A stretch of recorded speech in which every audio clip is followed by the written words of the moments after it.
Bonjour. Aujourd'hui, on a vraiment un cours très chargé. On a 6 pages dans les notes de cours à voir.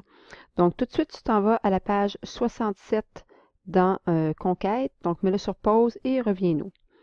Donc, le sujet d'aujourd'hui, c'est les modes de reproduction chez les végétaux.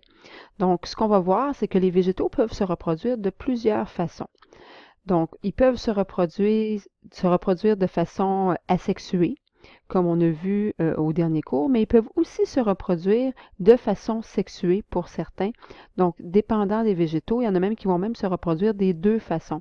Je vous rappelle que c'est ce qu'on avait vu dans la vidéo sur la fraise. Donc, on avait vu que la fraise se reproduit surtout de façon asexuée, mais peut aussi tout ce qu'il faut par contre pour se reproduire aussi de façon sexuée.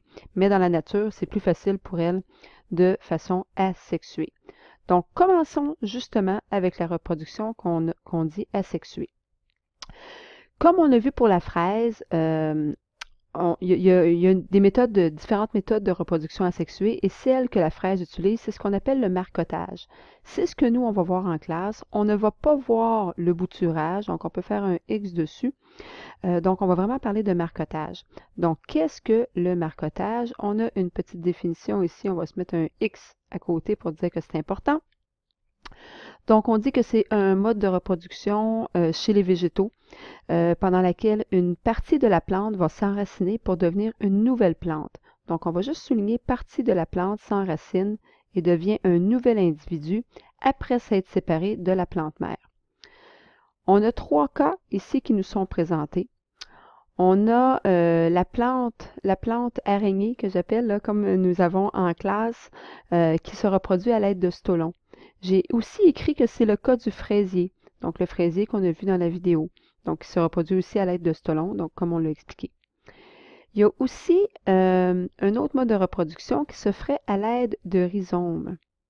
Donc, la différence entre les deux, si on regarde, on vous dit que les stolons se forment, par exemple, sur la plante araignée. Donc, lorsque la plante touche le sol, elle va s'enraciner. Donc, les stolons, ce sont les espèces de petites branches qui vont s'allonger jusqu'à temps que le petit bébé plante, si on veut, va toucher une partie du sol qui, à ce moment-là, va s'enraciner. La différence avec le rhizome, c'est que le rhizome, c'est une tige qui est souterraine, tandis qu'ici, l'espèce de stolon qu'on appelle qui ressemble aussi à une tige, celle-là, elle n'est pas souterraine, elle est plutôt aérienne, si on veut.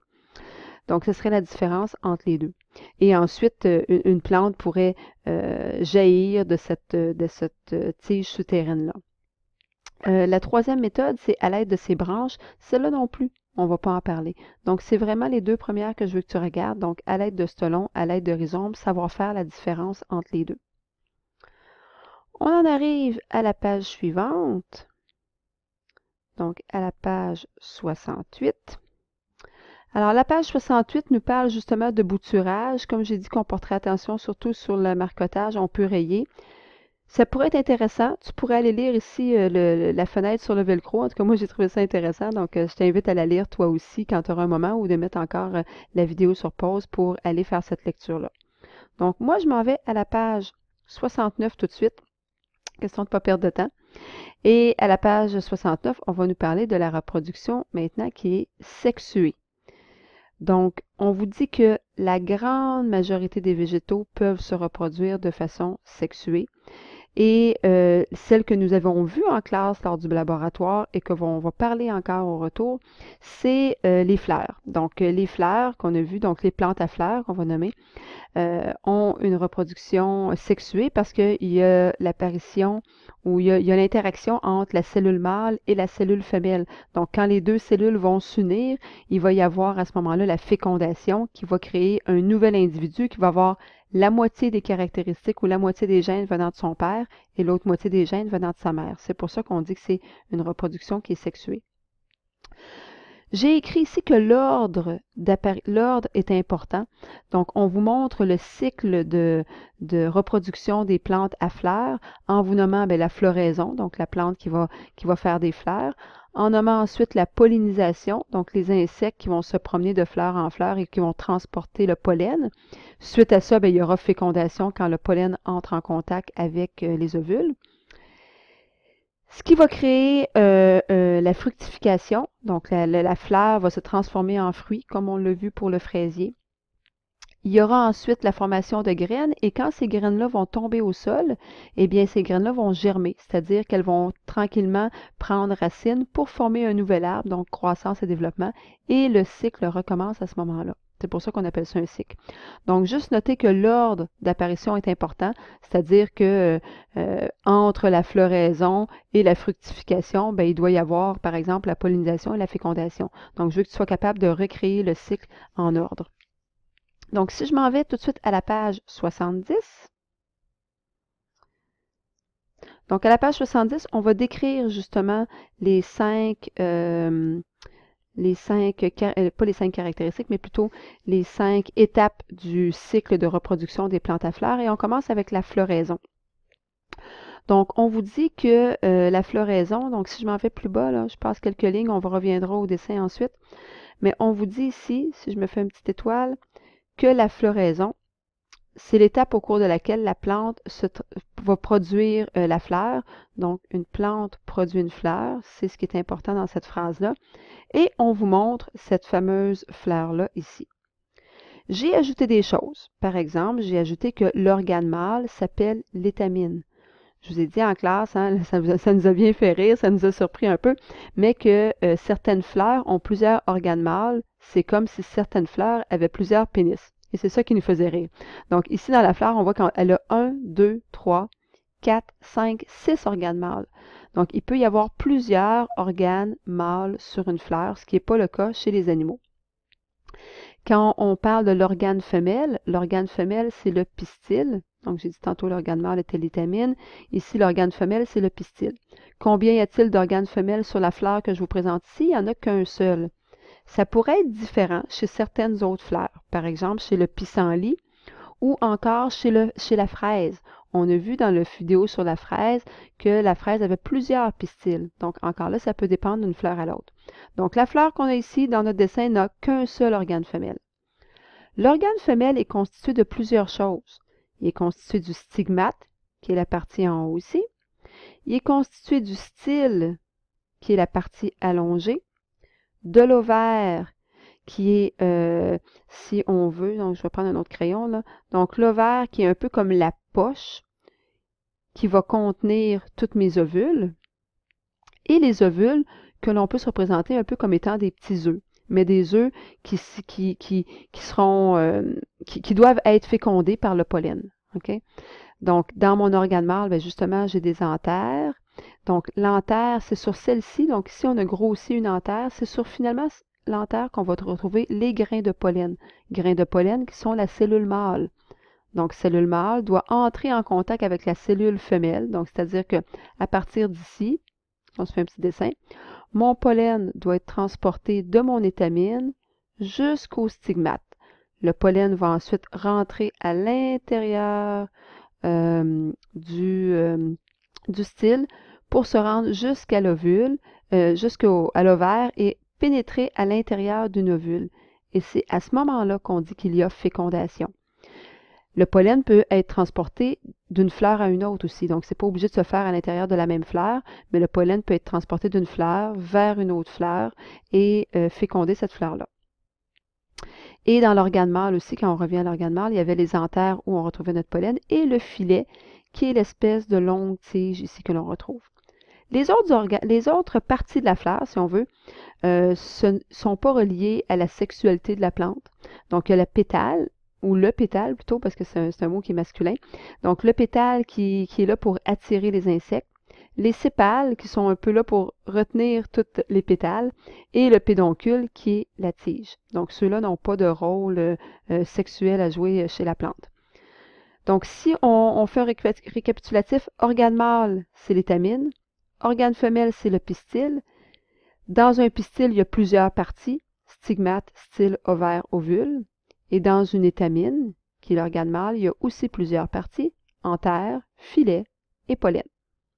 La cellule mâle s'appelle le pollen, l'équivalent des spermatozoïdes chez les animaux. Et la cellule femelle s'appelle une ovule. C'est la même chose chez les animaux, on appelle aussi ça des ovules. Donc, si on continue, on a les descriptions de ce que je viens de vous nommer ici en bas. Donc, l'étamine, c'est l'organe mâle. Dans une étamine, il y a plusieurs parties. Il y a le pollen qui se retrouve à être, on vous dit, la gamète mâle, gamète qui veut dire cellule. Il y a l'antère qui est la partie supérieure de l'étamine, donc du haut de l'étamine. Le filet qui est la tige ou encore la partie inférieure de l'étamine. Et ça complète mon organe mâle. Donc l'organe mâle est constitué de 3 parties. Pour l'organe femelle, que l'on nomme le pistil, il y a 4 parties distinctes, soit le stigmate, qui est l'entrée du pistil. Donc, c'est par là que va rentrer le pollen. Donc, c'est là que doit aller se déposer les grains de pollen pour pouvoir ensuite aller féconder la fleur. Le style, qui est le tube qui va relier le stigmate aux ovaires un peu plus bas. Ovaire, on vous dit une cavité qui va abriter les ovules. Donc, c'est l'espèce de poche qui va, à l'intérieur desquelles on va retrouver les ovules. Et ovule, qui est la gamète femelle, donc la cellule femelle dans la plante. Donc ça, c'est la grosse partie. C'est à savoir par cœur. Donc, on pourrait aller se dessiner un petit cœur là, à côté des différentes parties de notre fleur ici. Se faire un beau cœur. Partie de la fleur à savoir par cœur.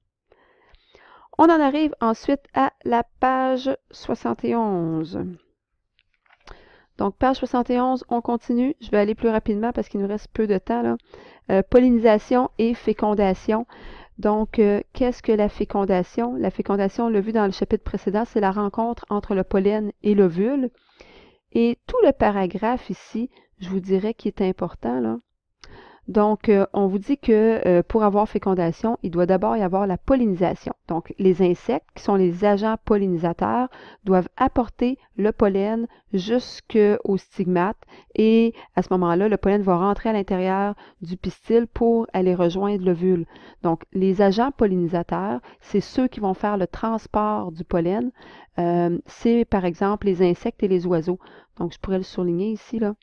Insectes et oiseaux, principalement, donc les animaux et les insectes. On a ensuite justement la définition de la pollinisation. Le gros mot important ici, c'est le transport. Donc, dans le fond, on vous dit que les agents pollinisateurs, qu'on vient de voir, qui étaient, si je me prends une couleur différente, là, les agents pollinisateurs qui sont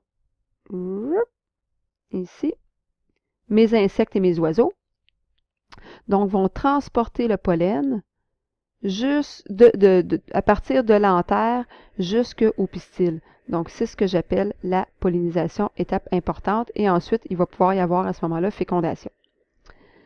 Troisième étape, la fructification. Donc, c'est l'étape où est-ce que la fleur va devenir un fruit. Donc, ici, si je me fais encore une étoile, fructification, c'est l'étape à laquelle l'ovaire de la fleur va se transformer en fruit, comme on l'a vu dans le cas de la fraise. Ce qu'on vous dit, c'est que le stigmate, prenez un autre crayon ici, donc le stigmate ici va se transformer en terme qu'on appelle la mouche, les espèces de petits poils au bout du fruit qu'on retrouve des fois aussi chez la pomme. L'ovaire va grossir, grossir, grossir pour devenir carrément le fruit. Donc, c'est l'ovaire ici qui a grossi. Les ovules vont devenir les graines. Donc, les ovules, quand ils sont fécondés, deviennent la graine et la graine peut ensuite germer. Et le pédoncule de la fleur est en fait le pédoncule du fruit aussi, donc c'est la tige. Rapidement, la page 72. J'ai passé l'étape de la germination. En fait, la germination, oui, elle est importante, on va la souligner, mais ce que je veux que tu retiennes, ce n'est pas toutes les images qui sont là, qui sont quand même assez complexes, c'est simplement la définition de qu'est-ce que c'est la germination. Donc, la germination, c'est que la graine va se développer pour finalement devenir une plante. Donc, à partir de la première graine ici, va germer, donc avoir une première tige pour finalement former une plante. Donc, c'est ce que je veux que tu retiennes ici. Et la dernière étape, finalement, la croissance et le développement. Donc, quand la plante a germé et qu'elle est devenue finalement une plante, va continuer à grandir et le cycle va recommencer quand cette plante-là va faire des fruits. Les fruits vont tomber par terre et la graine va germer à ce moment-là. Donc, c'est pour ça qu'on appelle ça un cycle. Donc, je te laisse et on se revoit en classe. À la prochaine!